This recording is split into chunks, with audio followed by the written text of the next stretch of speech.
según los criterios en los cuales estábamos conversando. Son 4 y 10, ¿nos da tiempo? Sí, hasta 40. 40. No, hable pues, pues. Sí, por eso. 4 y 10, terminamos. Muy bien. Entonces, cuando nosotros hablamos de sepsis, pues hay que entender que desde el año 91 no se había cambiado el consenso sino hasta el año 2016. Y en el año 91 el consenso era específicamente orientado al síndrome de respuesta inflamatoria sistémica, como todos lo conocemos. Y ya ustedes ven ahí, ¿no?, cuáles son los criterios de respuesta inflamatoria sistémica. Era lo que estuvo vigente en el 91 y que decíamos que sepsis era síndrome de respuesta inflamatoria sistémica más un foco de infección, cualquiera que sea. Eso era sepsis.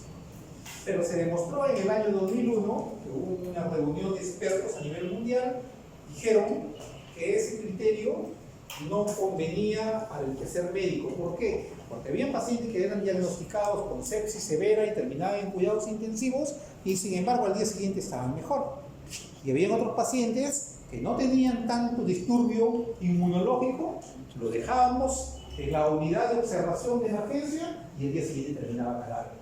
O sea, que no había un buen screening de qué pacientes deben ir de la UCI y qué pacientes deberían quedarse en la sala de urgencias.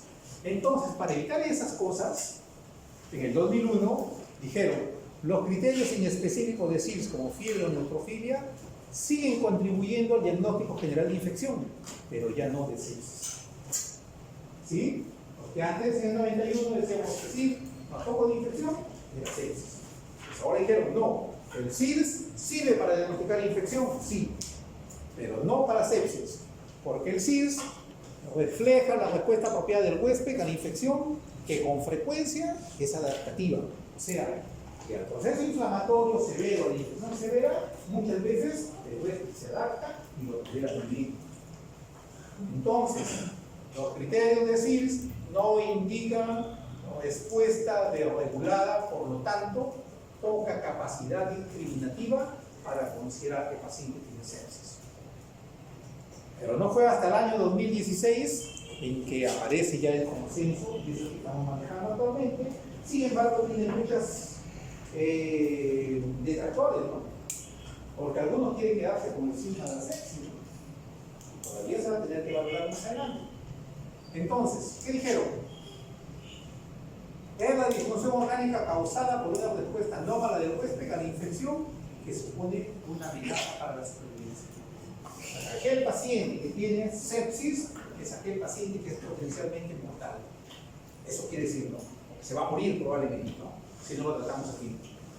Dice, la fisiopatología de la sepsis involucra no solo la activación de respuestas proinflamatorias, también implica modificaciones en vías no inmunológicas, cardiovasculares, autonómicas, neuronales, hormonales, energéticas, metabólicas y de coagulación. Por lo tanto, dijo que era necesario revisar todas estas definiciones. Y se llegó a esto, ¿no? Disfunción orgánica potencialmente mortal causada por una respuesta irregular del huésped a la infección.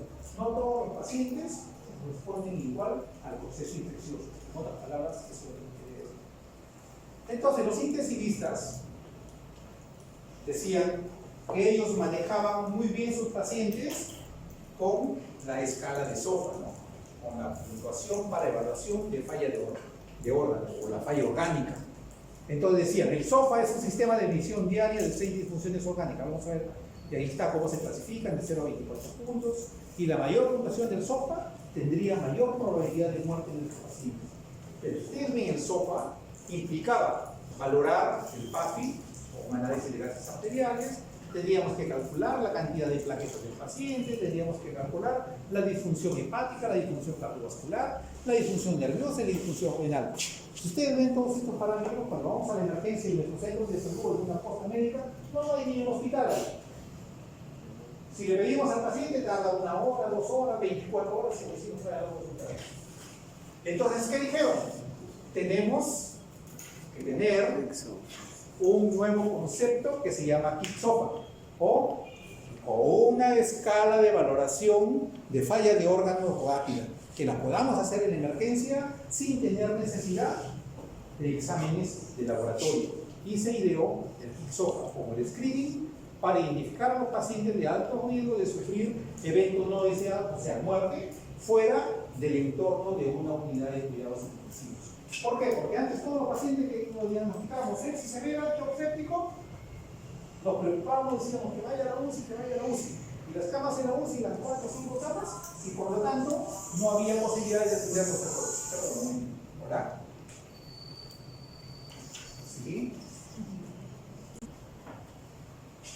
Entonces, los criterios diagnósticos del KICSOFA fueron considerados la frecuencia respiratoria mayor de 22 por minuto, el trastorno de conciencia con escala de grado de menor de 13 puntos y la presión arterial sistólica menor o igual de 100 milímetros de mercurio. Estos tres criterios son fáciles de medir en un paciente que llega a la emergencia. Por lo tanto, fácilmente puedo decir que este paciente tiene sepsis.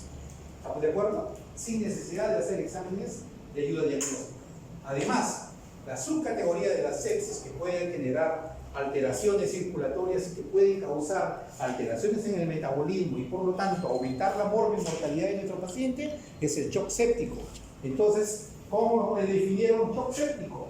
Aquel paciente que tenía sepsis más necesidad de vasopresores para mantener una presión arterial media al menos de 75 milímetros de mercurio o que tenga un nivel de lactato mayor de 18 miligramos por decilitro o más de 2 milimoles por litro. ¿Por qué? Porque los pacientes que tenían esto, la mortalidad aumentaba hasta el 40%. Entonces, comenzaron a trabajar según esta nueva escala, ¿no? Miren, antes que teníamos sepsis, teníamos SIR, sospecha de infección, sepsis severa, teníamos que tener todos estos parámetros para considerar sepsis severa, shock séptico, sepsis más hipotensión y que necesitan fluidos para resucitación. Sin embargo, con la nueva escala simplemente tenemos sepsis con los criterios de SOFA, que debe tener 2 o más criterios para considerarlo como tal, y de frente, sepsis más uso de vasopresores significa shock séptico. O sea que nos olvidamos de lo que teníamos antes, ¿no? Que teníamos bacteriemia, infección, sepsis, sepsis leve, sepsis moderada, sepsis severa, hipotensión inducida por sepsis, todas esas cosas. Todas esas definiciones del año 91 dejaron de usarse. ¿Ya? Entonces, los factores de riesgo para la sepsis, hay una gran cantidad. La edad, la malnutrición de los pacientes, las enfermedades concomitantes como la diabetes mellitus, la obesidad, el VIH, los traumas, la anemia, la hipotensión, y así por el estilo, ¿no? Los síntomas son muy variados. El paciente que tiene sepsis puede venir por un problema de náuseas, vómitos, escalofríos, hasta puede venir marmórico, chocado, hipotenso, ¿no? Confusión, con delirio, con disminución del gasto cardíaco. El origen de la sepsis, cualquier órgano o parte de nuestro cuerpo puede ser la causa del origen de la sepsis. Los exámenes de ayuda diagnóstica no son los exámenes para que me hagan el diagnóstico, que se entienda bien, son exámenes de ayuda diagnóstica. Es lo básico que le vamos a pedir a nuestros pacientes, ¿no? De acuerdo a la sospecha que yo estoy teniendo, puedo pedir una tomografía, puedo pedir simplemente una ecografía o quién sabe un solo imagen de rayos X de todas, qué sé yo, dependiendo de lo que yo estoy sospechando, ¿ya? No vaya a ser como los internos, ¿no? Yo voy a pedir la batería, doctor. Hola. Sí, dime, te escucho. Entonces, los exámenes de ayuda diagnóstica, como normal le llamamos nosotros, la batería de exámenes, compañeros. No es batería de exámenes, sino los exámenes de ayuda diagnóstica. Dice que nos ayudan en el diagnóstico con una precisión aproximada del 5 al 10%, o sea, casi nada, ¿no? Lo que nos da el diagnóstico es historia clínica bien hecha, ¿no? Eso es lo que nos va a dar el diagnóstico, ¿ya? El tratamiento es de acuerdo al foco, ¿no? Urinario, respiratorio, abdominal, ahí tienen los gérmenes generalmente involucrados. El primero al quinto lugar, que generalmente son los que dan infecciones de ese tipo, y los tipos de tratamiento empírico que ustedes pueden comenzar a manejar. Entonces, el paciente con sospecha de infección, yo tengo que someterlo al HICSOFA. Si cumple con más de 2 criterios, lo que tengo que hacer es monitorizar sus funciones vitales, o sus signos vitales, perdón, no las funciones, sino los signos vitales, ¿ya? Y evaluar para precisar el foco de la sepsis. Y así por el estilo, ¿no? Sigo, si es que el paciente persiste con su alteración, lo someto al screening del SOFA para saber si verdaderamente el paciente debe de ir a unidad de cuidados intensivos. Si no, sigo monitorizando. Si el paciente sigue progresando su disfunción, tengo que determinar si va a entrar en shock séptico o no va a entrar en shock séptico.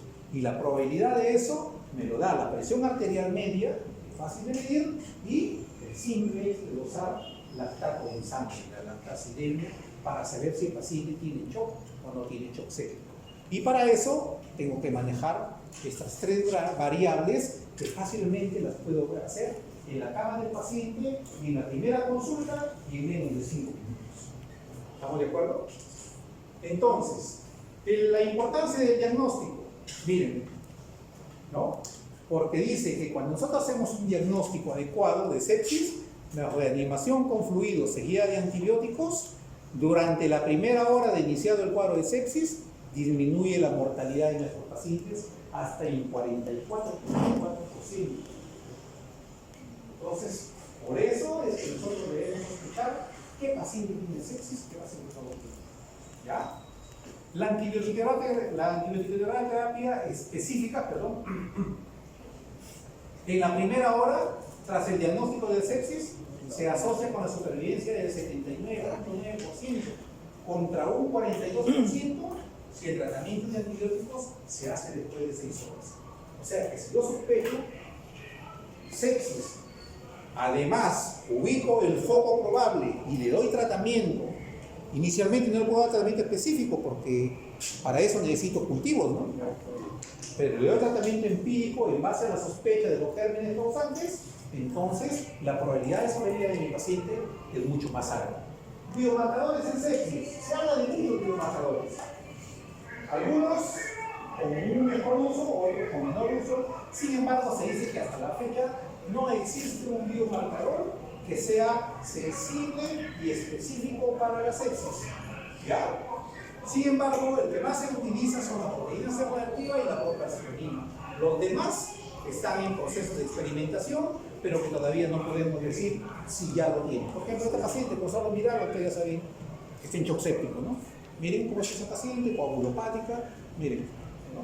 Le ponen los dedos, o sea, hay un trastorno en la circulación tan severo que después de 5 minutos todavía persisten los dedos sobre la piel, blancos, marmóleos. Este paciente que falleció lamentablemente por una patología severa, ¿no? Entonces, en la sepsis no se puede satisfacer la demanda de oxígeno, hay disfunción microcirculatoria regional, como ustedes lo ven allí, ¿no? Y hay disfunción mitocondrial, por lo tanto, la respiración ya no es por la vía normal, ¿cómo? Así es, si no se va a la vía del lactato, ¿no? Entonces, muchos piensan que la mejor forma de diagnosticar la sepsis es valorando el nivel de lactato. Sin embargo, no hay un punto de corte evidente para decir qué paciente nos va a hacer sepsis. Más bien al contrario, el lactato solamente nos sirve para los pacientes que están en shock séptico y que decimos que si los valores son normales, el pronóstico es mejor que en aquellos en que el lactato está alterado. ¿Estamos de acuerdo? Entonces, la sepsis generalmente nos va a dar un mejor conocimiento de los trastornos inmunológicos que se pueden generar en el paciente. Sin embargo, esto no quiere decir que es lo último. Son nuevos avances, está la búsqueda de mayores probabilidades de hacer diagnósticos más favorecedores para nuestros pacientes y que deja una posibilidad bastante grande para mejorar los términos de especificidad y sensibilidad para sepsis. El KIC-SOFA es el score actual para el diagnóstico de sepsis. ¿Ya? Entonces, el CIRS todavía sigue vigente, pero para la sospecha de sepsis, más no para hacer diagnóstico de sepsis. ¿Estamos de acuerdo? No sé si me dejo entender. Muy bien. Si quieren referencias, pueden leer estas 4 bibliografías. Van a encontrar todo lo que está resumido. ¿Ya, chicos? Muy bien. ¿Alguna pregunta sobre esto? ¿Hay preguntas? Si no hay preguntas, nos vamos.